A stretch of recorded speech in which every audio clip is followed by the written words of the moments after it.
In this video, we're going to talk about subtyping, another important idea in COOL and other object-oriented languages. Let's begin by taking a look at the typing rule for let with initialization. So last time we looked at the let rule but didn't have the initializer, and so let's just see how adding the initializer right here changes things. So what's going to happen here? Well, first of all, notice that the body of the rule is almost the same. So we type check E1 in an environment where X has type T0, the type it's declared to have in the let, and all the other variables have whatever types O gives them, and we get out some type T1, and that will be the type of the whole thing. So this piece right here is exactly the same as before. So what's new is this line where we type check the initializer. And so how does that work? Well, first of all, under the assumptions O, we type check E0 and we get some type T0. And now this is really an aside from the main point, but notice that we use the environment O. In particular, X, the new definition of X is not available in E0. So if E0 uses the name X, that means it uses the name of some other X that's defined outside of the let, because we didn't include this definition of X in the environment for type checking E0. All right, now, but the main point, the thing I want to point out on this slide, is that E0 here has type T0, which is exactly the same type as X. And that's a requirement of this rule. It says that E0 has to have the same type as X. And that's actually fairly weak, because there's really no problem if E0 has a type which is a subtype of T0. T0 can hold any subtype of T0, and that would be absolutely fine. But here we've limited ourselves to only allowing initializers that exactly match the type of X. So we can do better if we introduce the subtyping relation on classes.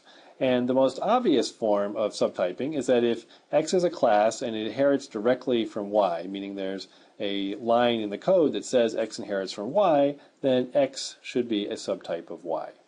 And furthermore, this relationship is transitive. So if X is a subtype of Y and Y is a subtype of Z, then X is a subtype of Z. And finally, as you might expect, it's also reflexive. So every class is a subtype of itself. And using subtyping, we can write out a better version of the let rule with initialization. So once again, the part of the rule that deals with the body of the let is exactly the same as before, so let's not look at that. And now what we're going to do is we're going to type check E0 and we get some type T0 out, and then T0 now is only required to be a subtype of T. So this line here is another hypothesis, and it just says that T0 has to be a subtype of T. And what is T? Well, T is now the type that X is declared to be. So this allows E0 to have a type that's different from the type of X. And the only issue here is that more programs will type check with this rule than the previous one. The previous rule we had was certainly correct. Any program that compiled with that rule would run correctly. But this is a more permissive and still correct rule. More programs will compile and type check correctly using this rule. Subtyping shows up in a number of places in the COOL type system. Here's the rule for assignment, which is in many ways similar to the rule for let. So how does an assignment work? Well, on the left-hand side is a variable. On the right-hand side is an expression. We're going to evaluate the expression and assign whatever value we get back to the variable on the left-hand side. And so how is this type checked? Well, first of all, we have to look up the type of X in the environment, and we discover it has some type T0.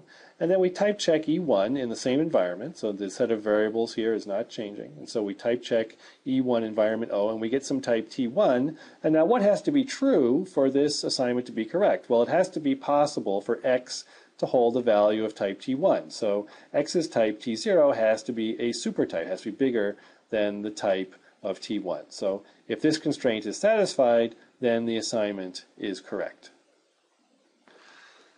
Another example that uses subtyping is the rule for attribute initialization, which, except for the scope of identifiers, is very, very similar to the rule for normal assignment. So recall what a class looks like. You can declare a class in COOL, and it has at the top level some set of attributes and methods. And what does an attribute definition look like? Well, it looks like one of these things. It's a variable declared to have some type, and it can have an initializer on the right-hand side. And so in what environment then is this initializer type checked? Well, it's type checked in this special environment O sub c, which just consists of the types of all the attributes that are declared in class C. So this means we have to make a pass over the class definition, pull out all the attribute definitions, all the names of the variables and their types, build an environment that records all that information, and then we can type check the initializers. Because remember, the initializer for an attribute can refer to any of the attributes of the class. So let's take a look at how this works. First, we look up the type of x in the environment, that's some type t0. Now we type check E1 in the same environment, that's some type T1, and then just as with assignment, T1 needs to be a subset or a subtype of the type T0. Now we come to another interesting example, how we type check an if-then-else. And the important thing about if-then-else is that when we're doing type checking, we don't know which branch is going to be taken. We don't know whether the program is going to execute E1 or E2, and in general, actually, this if statement may, or this if expression may execute multiple times during a run of the program, and sometimes it may execute E1, and other times it may execute E2. And so what that means is that the resulting type of an if-then-else is either the type of E1 or the type of E2, and we don't know at compile time which one it's going to be. So the best we can do is to say the type of the entire if-then-else is the smallest supertype larger than the type of either E1 or E2. The need to compute an upper bound over two or more types comes up often enough that we're going to give the operation a special name. We'll call it the LUB, or least upper bound, of x and y. And the least upper bound of x and y is going to be z if z is an upper bound, so meaning it's bigger than both x and y, and also if it is the least among all possible upper bounds. So what this line here says is that there is some other z prime that's bigger than x and y, well then z has to be smaller than z prime. So z is the least, it is the smallest of all the possible upper bounds of x and y. And in COOL and in most object-oriented languages, the least upper bound of two types is just their least common ancestor in the inheritance tree. So typically, the inheritance tree is rooted at object or some similarly named class that includes all the possible classes of the program, and then there's some kind of a hierarchy, which is a tree that descends from object.